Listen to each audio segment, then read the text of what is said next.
36절부터 42절까지의 말씀이고요. 제가 가진 성경 구약 성경 47쪽에 있습니다. 제가 읽도록 하겠습니다.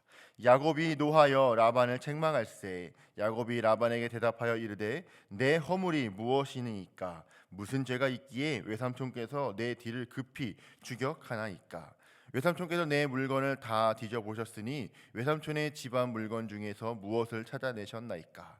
여기 내 형제와 외삼촌의 형제 앞에 그것을 두고 우리 둘 사이에 판단하게 하소서.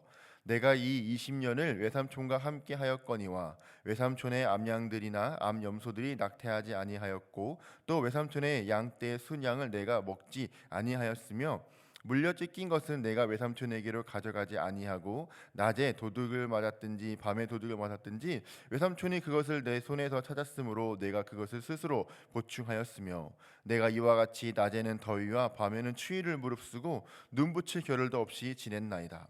내가 외삼촌의 집에 있는 이 20년 동안 외삼촌의 두 딸을 위하여 14년, 외삼촌의 양떼를 위하여 6년을 외삼촌에게 봉사하였거니와 외삼촌께서 내 품삯을 10번이나 바꾸셨으며 우리 아버지의 하나님 아브라함의 하나님 곧 이삭이 경외하는 이가 나와 함께 계시지 아니하였더라면 외삼촌께서 이제 나를 빈손으로 돌려 보내셨으리나마는 하나님이 내 고난과 내 손의 수고를 보시고 어젯밤에 외삼촌을 책망하셨나이다.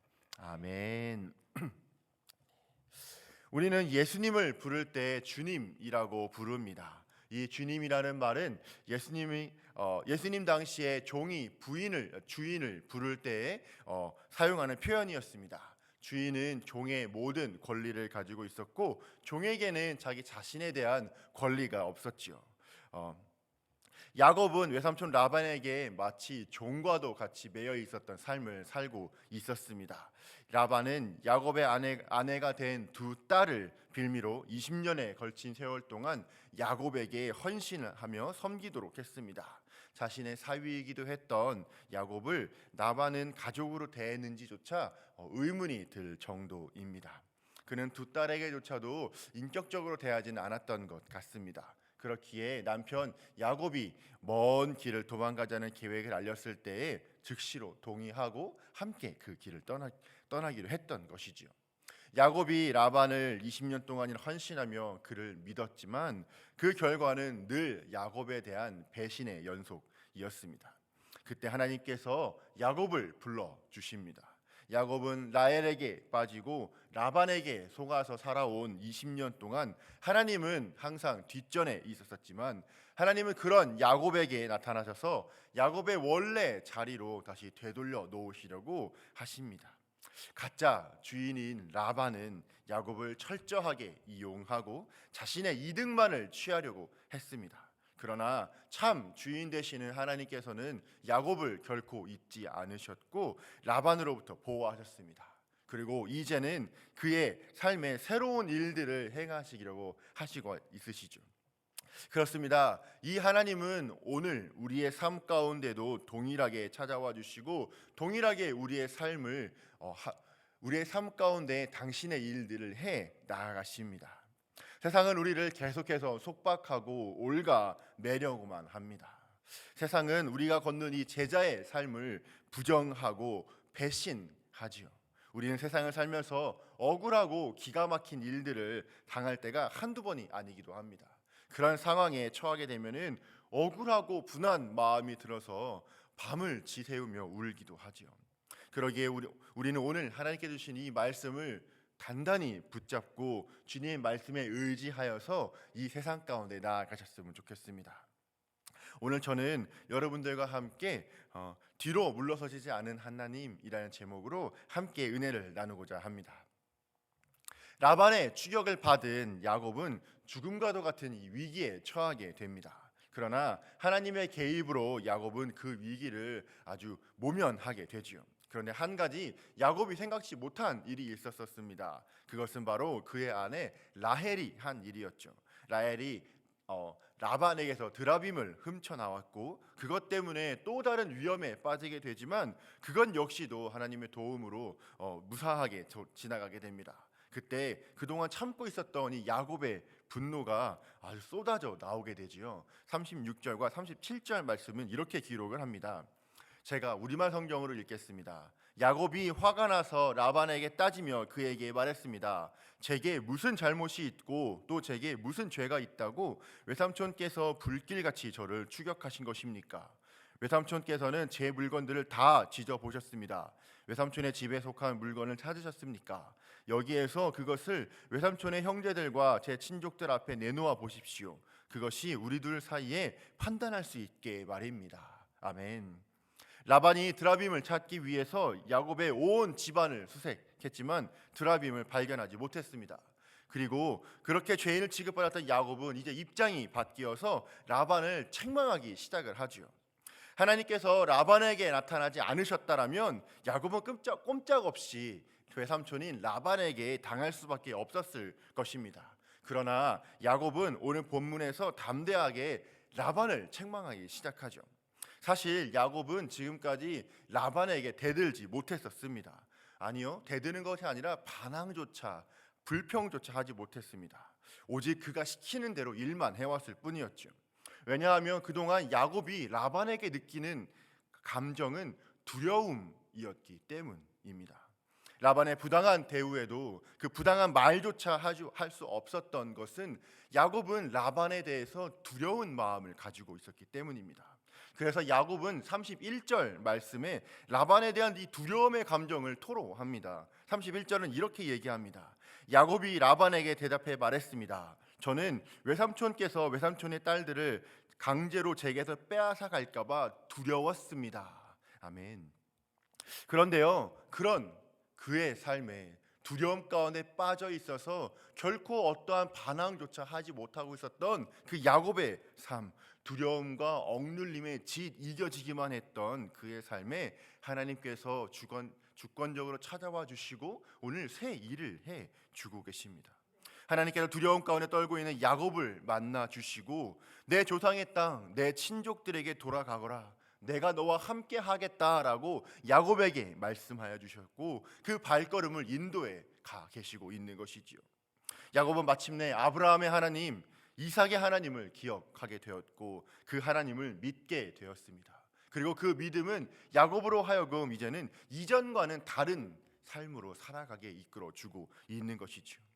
야곱의 라반의 잘못을 지적합니다. 36절에 노하여라는 말이 나오는데요. 이 노하여라는 말은 히브리어로 하라라는 말입니다. 이 말은 불이 붙다라는 뜻을 가지고 있고 분노가 일다라는 뜻을 가지고 있습니다.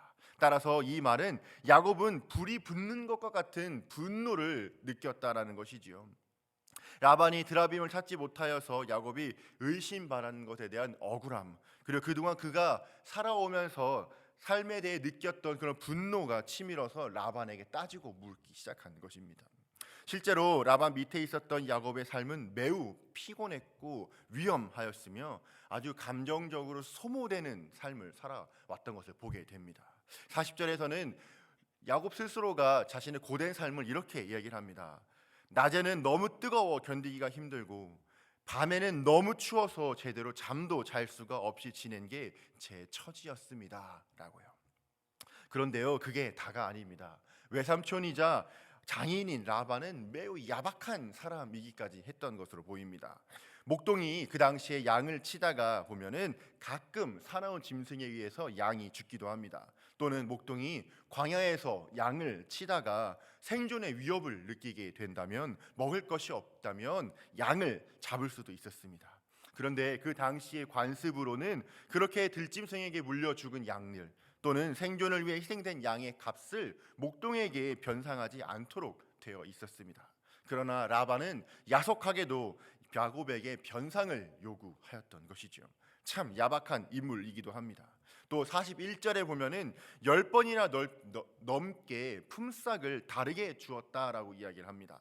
즉 정당한 노동의 대가를 주지 않고 그저 착취했을 뿐, 이런 문이었던 것이죠. 야곱은 정직하고 최선을 다하여 라반을 섬겼지만 야곱에게 돌아온 대가는 자신을 내쫓으려고 하는 라반과 그의 아들들이었습니다. 그야말로 라반은 야곱의 인생을 자기 마음대로 휘두르려고 했던 것입니다. 하나님의 주권적인 개입으로 이제 새로운 부르심을 받기 전까지 야곱은 라반 앞에 벌벌 떨며 두려워하는 모습이었습니다. 이전에 그의 모습은 그 자신과 아내들 그리고 자식들과 자신 재산을 빼앗길까 봐 어쩌지 하며 주눅들고 연약했었습니다. 하지만 하나님께서는 야곱은 하나님을 경험한 이후에 야곱의 삶이 달라지기 시작합니다. 라반보다 더 위에 계신 하나님을 보았기 때문이고 하나님께서 그와 함께 하신다는 것을 정말로 그가 깨달아 가기 시작했기 때문입니다. 야곱은 그동안 자기 자신의 생명, 그 자신의 가족들의 생명이 라반에게 달려 있을 것이다라고 생각을 했었습니다. 그러나 야곱이 위기 때마다 건져내시는 하나님의 손길을 경험하면서 삶의 순간순간에 함께 하시는 그 하나님의 그 역사를 기억하게 되었고 하나님이 함께 하심을 깨닫게 되면서 야곱은 자신의 생명이 라반에게 있는 것이 아니라 오직 하나님께 있다는 사실을 발견하게 되었던 것이죠. 하나님께서 나의 삶을 보고 계셨구나. 나는 느끼지 못했지만, 나는 하나님이 어디 계셨는지 몰랐지만 하나님은 그 어느 순간에도 나와 함께 하셨고 나를 지켜주고 계셨었구나 라고 하는 그런 믿음이 이제는 그 안에 생겨나기 시작한 것입니다. 하나님의 은혜를 깨닫게 되어지면서 야곱이 이제는 믿음 안에서 담대함이 생기게 되어진 것이죠. 그런 야곱은 이제 더 이상 라반을 두려워할 필요가 없게 된 것입니다.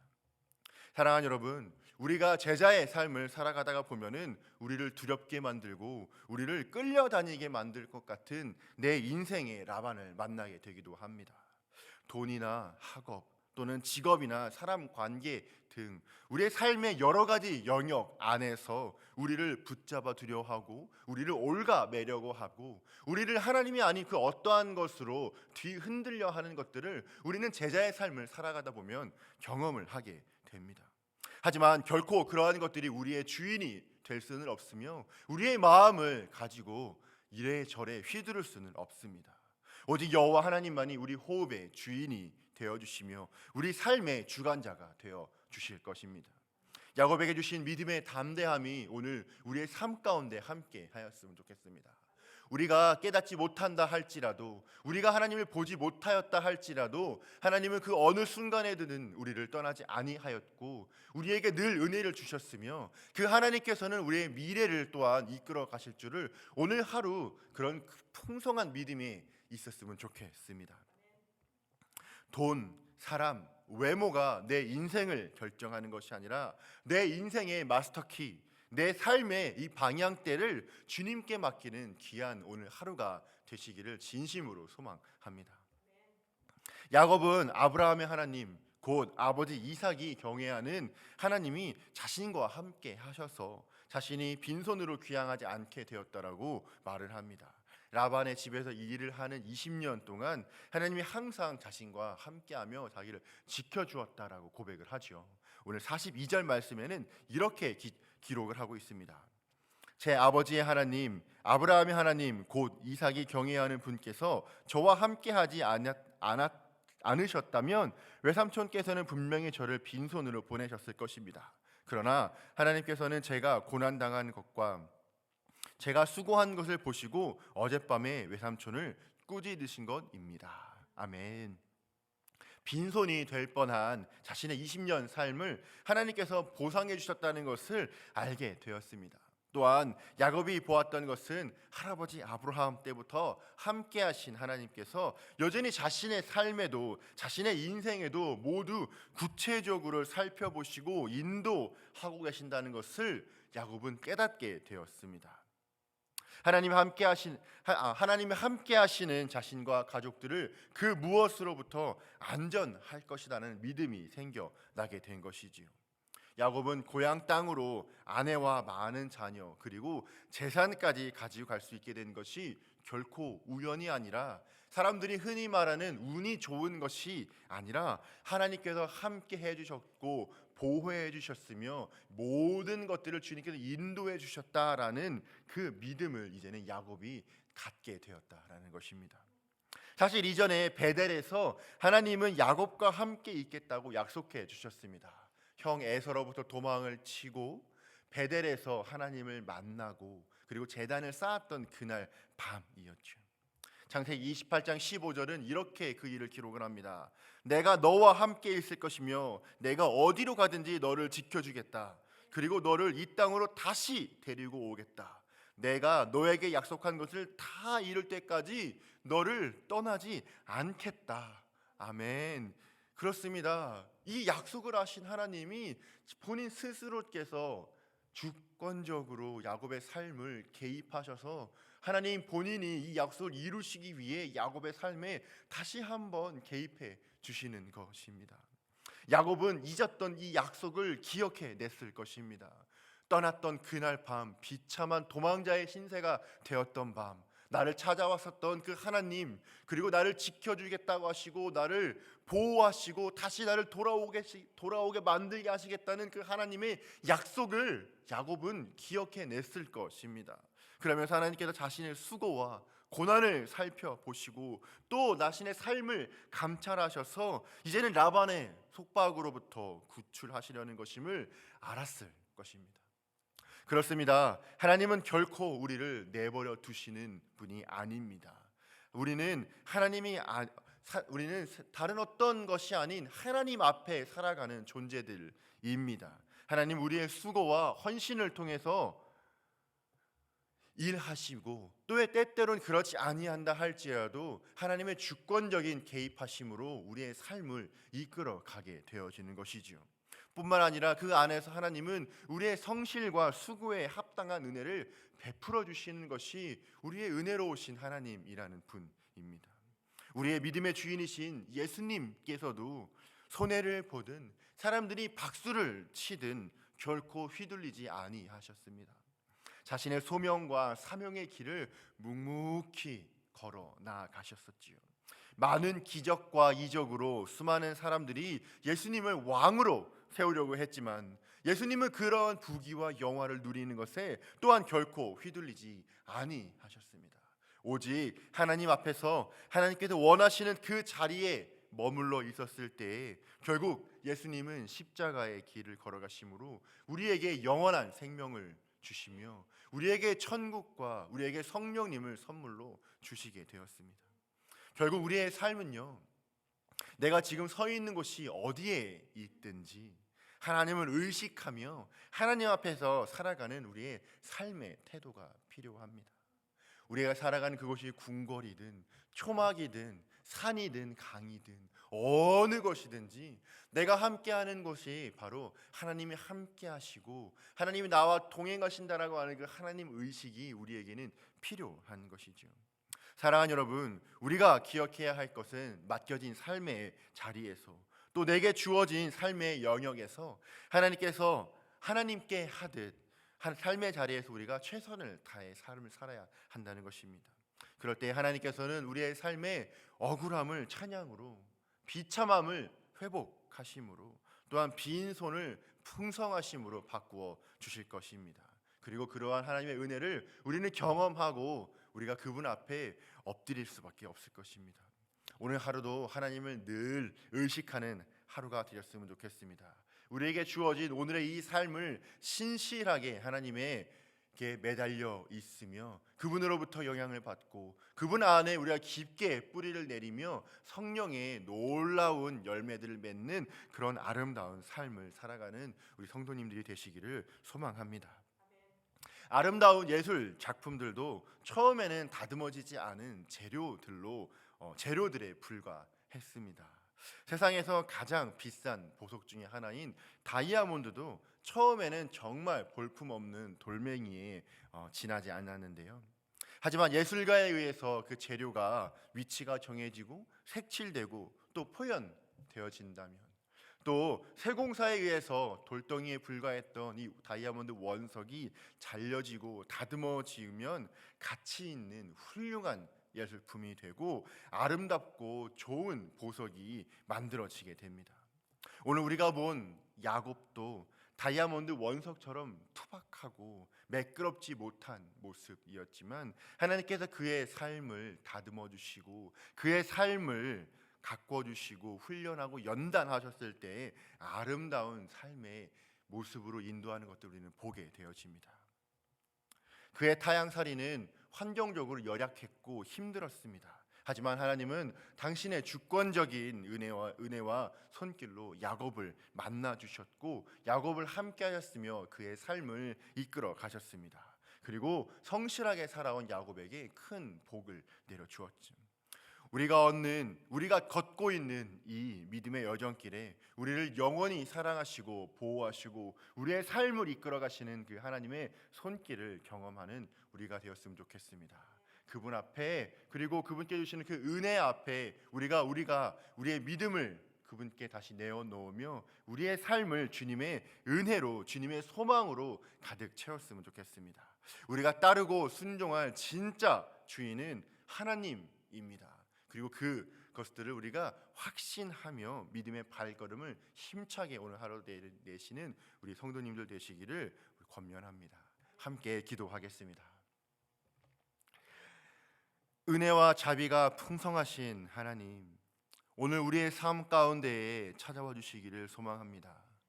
우리의 믿음 없음을 바라봐 주시고 우리의 믿음을 허락하여 주셔서 우리가 우리의 믿음을 다시 한번 잘 가꾸고 하나님 안에 뿌리가 깊게 박히고 영향을 받아 아름다운 아름들이 풍성한 나무로 자랄 수 있도록 주님 인도해 주십시오. 그리고 그곳에서 많은 이들이 쉼을 얻게 하여 주시고 우리의 삶을 통하여서 우리의 믿음의 여정을 통하여서 많은 이들이 영향을 받으며 하나님의 성령의 아름다운 열매를 맺어가는 우리들이 될 수 있도록 주님 인도해 주십시오. 야곱의 힘들고 어려운 삶을 찾아와 주시고 은혜를 베풀어 주셔서 새 일을 행하신 하나님을 기억합니다. 하나님, 우리의 삶의 힘듦과 투박함과 하나님 우리의 삶의 어려움들을 체휼하여 주시고 우리 안에 하나님의 그 사랑으로 어루만져 주시며 오늘 하루 주님께서 주시는 그 위로하심의 성령의 은혜가 우리의 마음 가운데 있게 하여 주시며 무엇보다 우리의 삶을 당신의 나라를 사모하는 삶으로 만들어 주시며 우리를 당신 가운데로 더 가까이 인도하시는 삶으로 우리를 불러주시기를 간절히 소망합니다. 하나님, 당신의 역사하심을 기대합니다. 주권적으로 하나님께서 우리의 삶을 이끌어 가실 것들을 기대합니다. 오늘 하루 우리가 우리의 믿음을 일으키게 하여 주시고 그럴 때에 하나님께서 우리의 삶을 통해 일하시는 것들을 통하여 많은 사람들이 하나님을 바라볼 수 있도록 하여 주시며 하나님의 생명의 영향력, 복음의 영향력, 선한 영향력이 우리의 삶을 통하여서 홍수와도 같이 주변 사람들에게도 끼칠 수 있도록 주님 인도하여 주시기를 간절히 소망합니다. 오늘의 삶을 기꺼이 주님께 맡겨 드립니다. 우리의 주인이신 예수님의 이름으로 기도드렸습니다. 아멘. 오늘은 목요일입니다. 함께 교회를 위해 기도하는 날입니다. 첫 번째로 우리 목회자 가정을 위해 기도해 주십시오. 두 번째로는 우리 리더들, 운영위원, 목자님들 또한 집사님들 위해서 함께 기도해 주셨으면 좋겠습니다. 뿐만 아니라 출소한 일꾼을 보내주셔서 날마다 구원받는 영혼들이 많아져서 30년, 50년, 100년의 뒤를 준비할 수 있는 교회가 될 수 있게 기도해 주시고 그리고 그 안에서 많은 목회자와 선교사님들이 나올 수 있는 위대한 교회로 쓰임받을 수 있도록 기도해 주시고요. 각 목장을 위해서 또한 기도해 주시고 각자 여러분들이 알고 계신 기도가 필요하신 분들이 있으시다면 그분들을 위해서도 함께 중보해 주십시오. 그리고 후에 여러분들이 각자 가지고 계신 기도의 제목들로 하나님께 나아가고 무사히 평안하게 돌아가셨으면 좋겠습니다. 함께 기도하겠습니다.